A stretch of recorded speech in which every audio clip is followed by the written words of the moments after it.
Okay, so our next guest was actually recommended to us by a previous guest who was on the show about a month ago, maybe not even a month ago. Sharon Draper was middle school and young adult author, best-selling, and she said we needed to get Sharon Flake on the show. And so we reached out to Sharon, and she accepted our invitation to be on Black Authors Matter TV. So welcome to the show, Sharon. Thank you, ladies. Thank you for having me. Can you see me? Yes, we can see you. Okay, great, great, We great, can great. see you. I'm excited. I'm excited to be here. Thank you, Black Office Matter world out there. So thank you so Thank much you for for being having us. on Yeah, the thanks for show. being here. And you have had a very successful career with your young adult or middle school, middle grade young adult books. And your most well-known book is The Skin I'm In. And Yes, it was yes. a groundbreaking book. What year did that come out? What year was that The released? Skin I'm In came out in 98. And Okay. I'm still hearing from people all over. I was at McDonald's here in Pittsburgh just yesterday. I give my credit card. I was just getting a diet soda, people. I gave my credit card to the young woman and she said, Are you that author? You wrote the book, The Skin I'm In? I'm like, yeah. She said, Oh my God, I loved it. I read that and Money Hungry. And people don't realize, I'll show it real fast, not to get you off course. The Life I'm In, the follow-up came out about 2 years ago. So I said, listen, what's your working hours? Have you read this one? She said, no. I said, I'm gonna come back here by Thursday, because that's when she's out for the week. And I'm gonna bring you a copy of The Life I'm In. So I feel blessed and lucky and fortunate to have the best reader fans in the world. So yeah, it's been a good book. Yeah, that book came out the Awesome. same year we started KitchCity.com. And that's been 25 years, really look 26 years. In December, 26 years. we launched in December of 98. Yeah, So I think Skin came out maybe in September. There are like about 1 million copies. They're sold on 6 continents. The follow-up, The Life I'm In, is Char's story, the bully from the first book. And believe it or not, because of Char's story, what I think 3 years ago that came out, then we got an email from publishers in Italy who said not only do we want to publish Charlize Jones, The Life I'm In story, but now we also want to publish The Skin I'm In story. So that book still has life and still has energy and love. So That that's says a amazing. lot. That says a lot as about you as an author. It says a lot about that story. What do you think it is that gives it such staying power? I keep saying, God, really, really. That's one thing. I think to have in a world where people don't always value, we know this as Black women, Black girls and women. So, and then you put a Black girl in the inner city, right? So she's a Black girl in the inner city, dealing with being dark skinned, um, and bullied because of it, and finding her voice, and having people all over the world saying, "Hey, I could resonate with your story," and that story is no small thing. But what happened when that book came out? Black girls started saying, especially, I've never seen my face dark skin on the cover of a magazine, of a book. Mhm. Malika is so open and honest and vulnerable in a world where people still are ashamed. They don't want to say, hey, guess what? I'm being like teased because of, acne, or for her because of the color of my skin. And not only am I being teased, boy, I'm really getting hit. And what happens is people started buying it for their kids. Mothers that would say, hey, I have a dark skinned girl. I want to read this book. Or we live in predominantly white neighborhood. She's the only Black kid in the classroom. Like maybe 10 years ago, I heard from a college student that said, I was the only um, Black person in my master's program. And I was starting to feel some kind of way, like I couldn't make it. And she said, Mm. then I remembered The Skin I'm In. the book. And I can't remember if she read it again or she just remembered what it was about. And she said, I knew I could keep it, I could do this. So it has some really deep roots and power. It's just resonated with girls, with boys, with, gay students. A gay Boston student years ago said, Miss Sharon, I went to a school.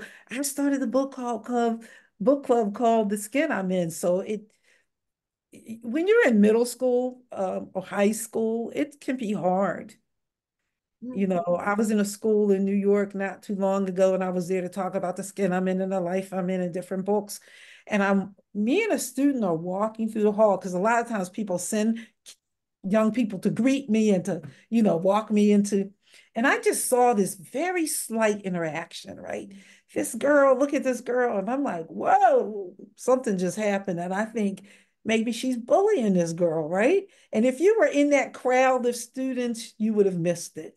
And then Wow. I don't think I said anything to her. And she said to me, she bullying me.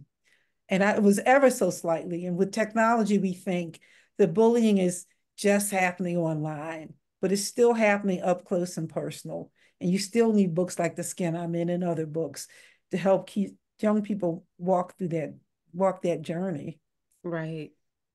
Hmm. That is so sad. But um, that you had your observation skills on 10 at that time, that you were even able to notice that, because some adults may have been into what they were saying, maybe concentrating on where they were going or what have you, and they would have never noticed that exchange. But you were able to notice that. Is that because you write young adult stories, so you're a little bit more in tune with things like that? Here's the funny thing, and I always tell people, I'm not observant in the way people think I am. So when I come to your school, and if I have to go to the bathroom, I tell people, I'm literally going to ask you 10 times where's the bathroom that is up the hall and around the corner. Because if you don't tell me, I am going to get lost every time. So I tell young people sometimes, sort of this quirky brain. I see and I don't see, sort of. I'm focused in a way. If I'm with young people, and maybe that is it, I am focused on them. Like, when I'm signing books at schools and sometimes teachers try to jump the line, I'm like, The teachers jumping the line. Now y'all we're would fuss at the busy. child if the child did it. Yeah, but I understand sometimes they're busy. They have to get in and get out of that auditorium. And I'm like, oh, and they will say, you're all about these young people when you come. And I am. This is not a world that I visit. I tell people all the time, I'm not writing for teenagers because I'm looking for my great adult novel to write. I'm here to stay. This is the world that I encompass and I live in, and I feel lucky and blessed to be here to share and tell their stories. Okay, so were That's you an awesome. educator by profession? Excuse me? Were you an educator by profession? People think I was because I worked at the university. You act like you're a teacher, like you're in school all the time. You You know what? study. I've worked with young people a long time. My first job was after I came out of the University of Pittsburgh, my first year, probably I keep thinking, why'd you take that job? It might have been the only job I could get or find. But it was working at a group home with young people. It was here, it was McIntyre Shelter. There were like, imagine 10 or 12 cottages that held teenagers. They lived there. You were in that cottage if you were abused, if you were violent, different reasons you might be there. If your parents didn't want you, and it was from like newborns to like 18, and I worked with girls. So that was sort of my first job. And then I went from there to working with young people in foster care for, I think 6 years, I think 6 or 8 years, where it was a very small program. And my job was to help the child adjust to the foster home. I visit them every week. I would go to their school if there was a problem. I developed treatment plans. I went to court sometimes. And for people who always say, you can't work with kids if you never had any children, I was 25 giving 45 and 50-year-old adults advice on how to handle their children. And so I think if you have a heart for it, you really certainly can do it. And you're working with other people that can give you advice or whatever. And then I went to Pitt for 18 years working in public relations. And because I was at the university, people think I was a professor or a teacher, but I never was. So, Oh, okay. So You you were just around them enough. You know. yeah, I was around around them. around young people in their formative years I was from really around mm, them forever, and I think I worked at a daycare center in when I was in college for 'em. And I look back and say, huh, God, you had that thing worked out, right? Right. So helping me develop a heart and relationships with young people um along the way. And I write for teenagers. I think people think that's probably why you write for them. I was writing from the teenage perspective when I was in college. And I tell people middle school is hard. And because Malika got bullied, they think, oh, you were bullied, Miss Sharon. I'm like, no, I did have a fight once when I was like 10 and I got, I lost, but I wasn't bullied. But when you go into middle school, especially, and you have your sixth grader, right? And then they become a seventh or eighth grader. And by then you're like, oh, my teeth are too big, my legs are too skinny. What about my hair? Right? You're judging yourself a lot because you think the world is. And a lot of times when you're in school, they are judging you, that's for sure. And so I think I had a sensitive heart for that because I was shy growing up. I was like insecure, all that stuff. And I think I emotionally can feel my way through a story. okay. How do you continue to be able to write for young people? I mean, because the older you're getting, that gap kind of widens, but you're still able to write in a way where the kids are able to identify. And resonate with it. I think there's several things. If you look at the skin, I mean, people say, now because technology, you can tell it wasn't written like yesterday, but still students sometimes still struggle. When was this written? And I said, because I never really used, not much anyway. I try not to, like slang. They think I use slang because I write in African American vernacular English, right? So that's one thing. They look at that and they see that sort of, I think excuse me, sometimes that's hip and cool and they think I'm doing slang. And I have to say, mostly I don't have slang. Slang can kind of date your work. So it sits in a particular space and time. I'm not saying you're not going to find any, but pretty much I don't know. I don't usually do music and stuff that dates it sort of. So that's one thing. Okay. I think the other thing is that young people are very frank and they're very honest. And we don't like always how they frank and honest because you can get your feelings hurt, right? And my characters are very frank and honest and they're very vulnerable. And I think young people, I was in Ohio like maybe 6 months ago. And a librarian pointed out a student and said, his background is that he had been in a juvenile facility. She said, but it turns out he likes to read. She said, I gave him, for people, I don't know if I showed them the life I'm in. Yeah, Believe can it you or not. show because somebody asked about Oh, that. Can you show the yeah. whole cover of the Well, life? lift it up a Lift little it up bit. because we can only There we see the go. top. Okay, The family That's the I'm in. family I'm in. That's the book that's coming out April 25th, 25. I think you okay, start to order it okay, April 7th or something. This is okay. is that up? Uh-huh. Yes. The life. That that's the Okay, life I'm in. okay. And so she says, I don't know why she suggested it. I can't remember. Did he see the book? And she gave it to him. She said the next day he came back and said, I just basically stayed up for hours and all night or something. And I read the book. We think that boys won't read. We think that boys will not read novels about young girls.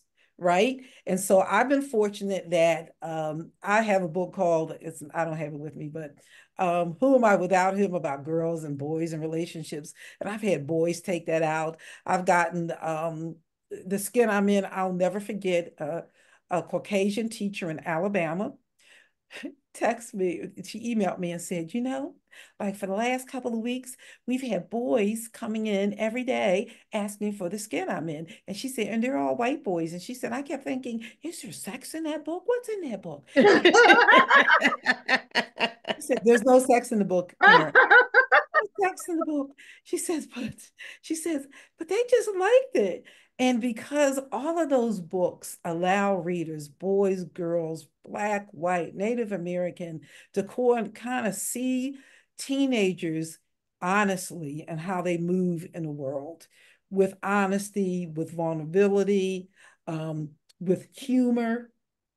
And I think that's, I also, as a writer, from the very first book, I did not want you to see me, the writer. You know how you're reading and all of a sudden you're Yes. like, man, the writer just showed up now. You know, a kid would, Mm-hmm. he wouldn't say that. I really have tried my best to erase myself, so that you just are hearing and from that teenager. So teenagers will ask me, like, did you interview? Like, who did you, like, what did you write this, or did somebody else? Did kid write this for you? What? And so, and that is moving myself out of the way and only letting you see the world through this young person's eyes.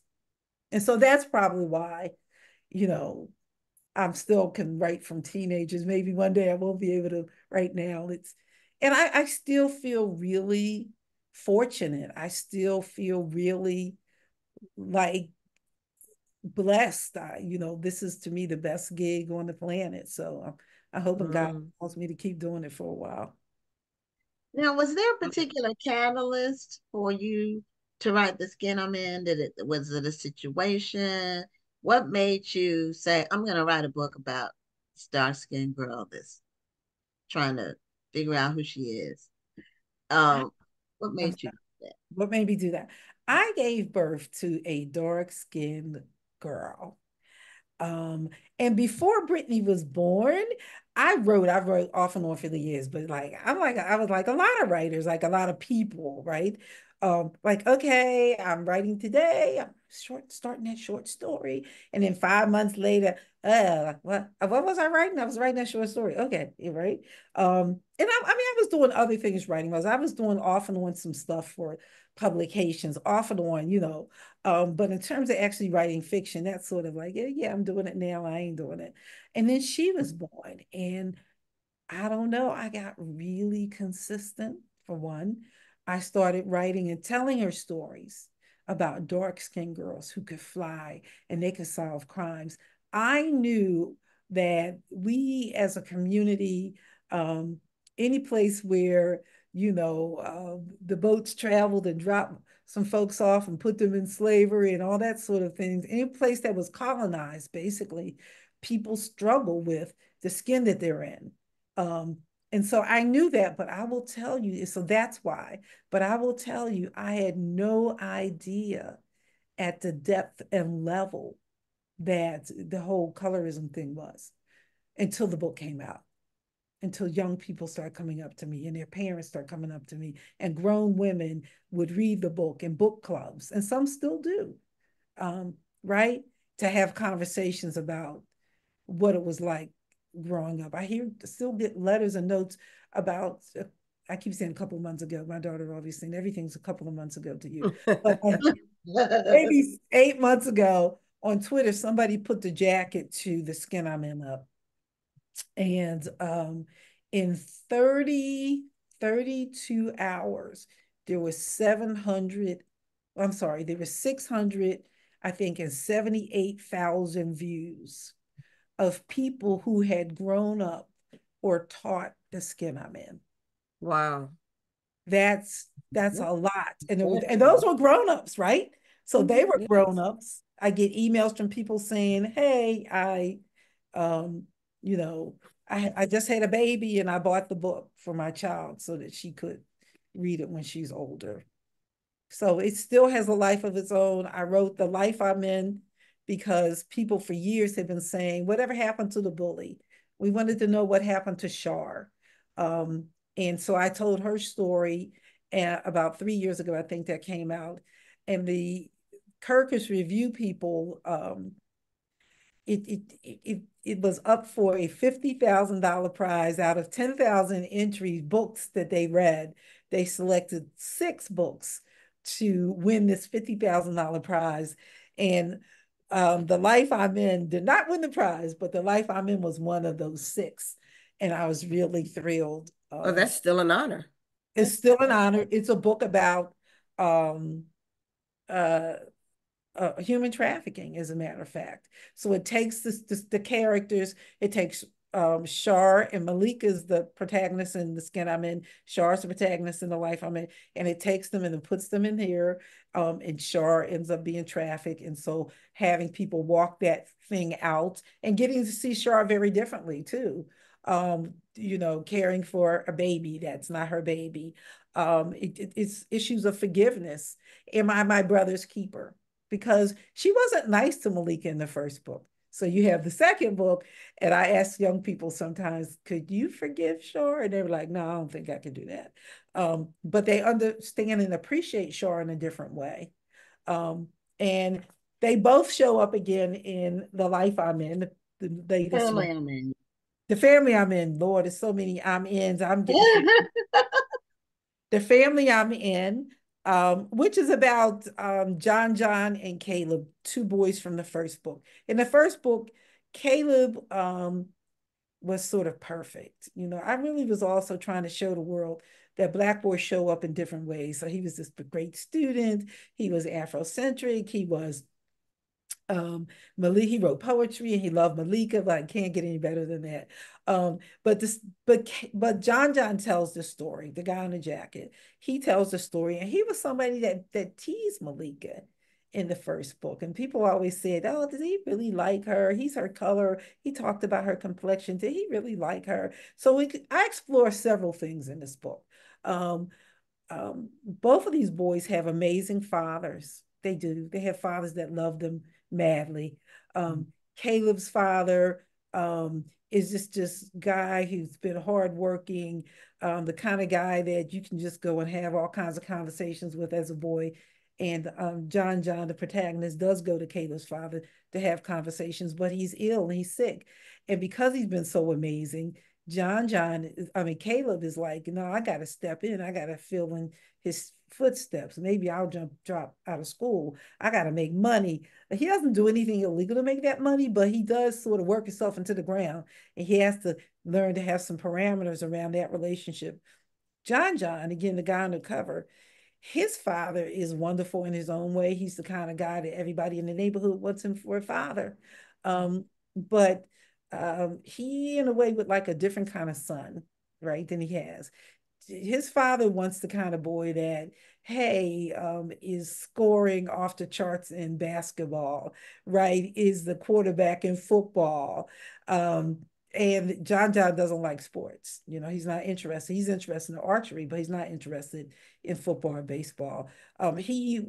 John wants to get his first kiss. He's 17, and his wants this summer, I want my first kiss. I want a girlfriend. And his father's like, yo, you should be like me. Why aren't you more like me? So he's working out things with his father in terms of what is a man, what does manhood look like. But he also is in this weird space, John is he is on the one hand really good friends with Malika and Shar, but he struggles like some boys are, it's like some men are these days, and thinking like girls get everything. Like you guys are president of the student class and student body and the photography club and this, that, and the other. And like, why can't boys have some things sometimes? So he has a foot in both worlds, right? He's vulnerable. He speaks and shares his heart with his friend, not with his dad, but he still has some of his father's ways, and he's trying to straddle that fence. So I'm hoping that boys, and men will have a lot of conversations about what does it mean to be a boy? What does it mean to be a man? And I'm not trying to define it as a writer. I'm leaving plenty of space for you to have those conversations with each other, boys, classes, fathers, and see where you all land. Wow. Wow, that's deep. Well, you certainly have thought out what you want to project in your books, the messages and the character development. I And agree. what made you come up with the whatever I'm in? The Like Family I'm In. everything I'm in. The Family I'm in, Thank Well, you know the you. what? Skin I'm Okay, in. my fans, you know what? I think I'm gonna tell you for years, like I said, I didn't, the Skin I'm In is like what, 26 years old, and 3 years ago I did shit, excuse me, I gotta look myself, the life I'm in. And I did that because for years and years people kept asking me, teachers, everybody, when are you going to do it? We want to know about these people, these characters. And I was afraid in a way because I thought, oh my God, you ever seen a movie and you're like, see the sequel and you're like, they should have stopped while they were ahead. I don't want to be that person. But but I did it. I was seeing an uptick, you were looking at an uptick in human trafficking. And so that got me started. And then again, just thinking about lots of conversations, if you're on the internet, if you're elsewhere, right? Conversations about what is it like to be a boy? What does it mean to be a man? What are some of the issues that boys and men are having in that space that might be different from what women might be seeing or thinking? And when I say issues, not like, oh, like, my thought is I try to create books to have a conversation with young readers so that they can take and what they see and what they think in those books and maybe be so excited that they want to have conversations with themselves and with somebody else. And that's what I'm hoping for this as well, that the conversation continues.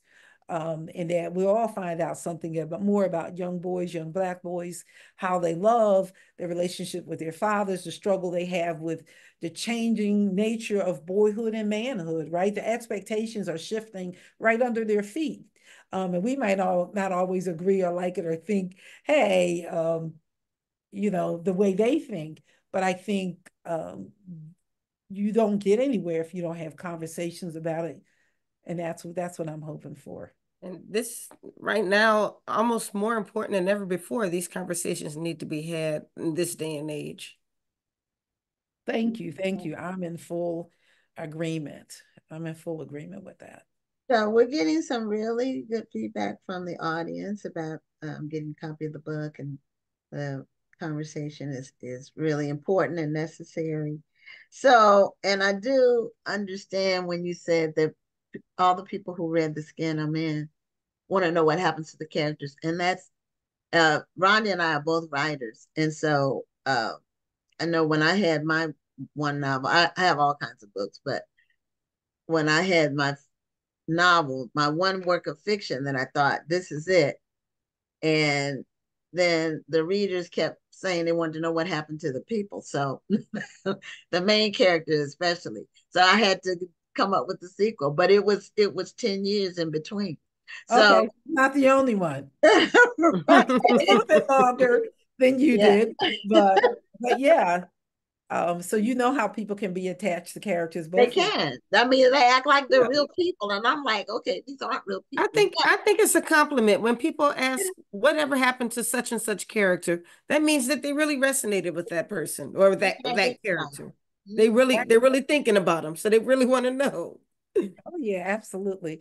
And it's just a reminder for people, if they want to reach out to me, I'm at you can go to my website, sharongflake.com. And then if I have your information, I can keep you abreast of the book is not coming out to April 25. I would love to be able to, this is a thing to my editor, send me around the country because I really want to connect with the people also that grew up on The Skin I'm In. And have conversations with them as well. And Oh, also that would be wonderful. yeah, it would be great. And just a reminder to people that, and I know you guys have to go, that boys do read, boys will read. Some of my biggest fans are young men.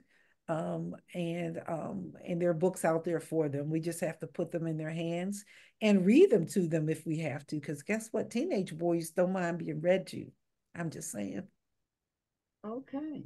So That's true. That's that's true. I what wish we had time to read all the comments, but our time is up now. However, you've got to make sure you read these comments. I mean, you're getting I so much will. love right now. sure. Thank And you. also, thank you for continuing to write. And the life I'm in is already available, and the family I'm in will be available in April of 2025. And you And guys the are skin I'm in amazing. is still a book that you can get. And you guys are amazing. Thank you. Thank you so much. This is the first time I've talked about the family I'm in. First time. Nobody's seen the Oh, we're jacket. honored. Oh, that's Yeah, wonderful. That's I'm so honored. Thank you. wonderful. I appreciate it. Thank you. Thank you Okay. so much. Thank Thank you. you. Keep Have a up the great good work. evening and I will, you continued too. success. Sell Thank you. millions more. Thank you. I appreciate it. Take Same. care. Okay. Bye bye. Bye-bye. Bye bye.